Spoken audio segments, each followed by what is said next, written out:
Often you deal with difficult clients, right? You don't necessarily always get to choose your clients. Sure. We've worked together on some deals where we had a really difficult client. And sometimes it's about balancing the kind of how you temper the emotion and give them practical advice. I'm thinking of the deal that we did in Seattle, and there was a particularly tricky spot in that deal. I think that would be an illustrative story. Yeah. So it is tricky because sometimes what happens is you may have the better legal position, you may have the better moral position, the better, you may be winning on principle, yet at the end of the day, you've got to give practical, economically driven advice in a lot of ways. And so this example was a good one because it was a very good software company that Stan found a great buyer for it. They sold it. They did really well, but it had a really big earn-out component, which I'm sure you guys know what that means. It basically just means that a big portion of the consideration was something that they had to meet some milestones to get. And it was a substantial amount. It was like $7 million that they reached these certain revenue milestones, they'd get it. And they did it. They met it. Clearly met it. And almost no matter how you sliced it, they met it.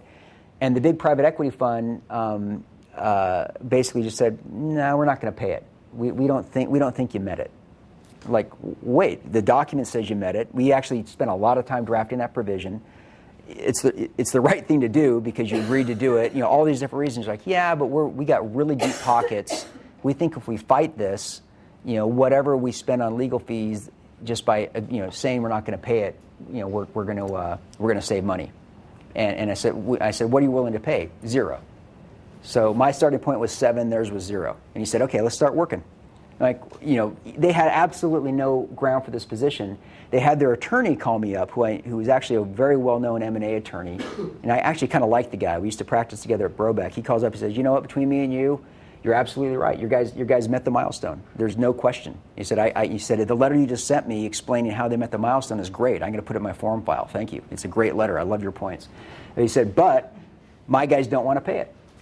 He said, and we are willing to litigate tooth and nail to not pay it unless you're willing to compromise. They felt like they overpaid for the company was the end of end of the story. And as Stan knows, private equity firms don't like to overpay, and they like to hold on to their dollars. So I called, the client was just outraged, and I called and just said, I understand your outrage, and we've got the right position, but you're going to spend $1 million in legal fees. Who knows how long it's going to take you, and these guys are ready to just dig in and do the long battle. It almost seems like they're going to enjoy it. And so we ended up compromising, and actually once it started, and I think you even got involved in this, it was like a 2-day process. They just threw out some numbers and came to a number, and they said, okay, fine, we'll just take it.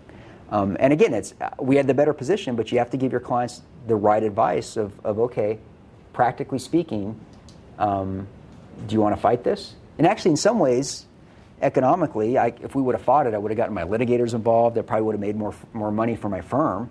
And I'm sure I could have talked those guys into fighting this for 2 years. But I knew at the end of the day they were going to get less money fighting it and just blow it all on lawyers' fees. Yeah. So you have to be willing to kind of give them that advice.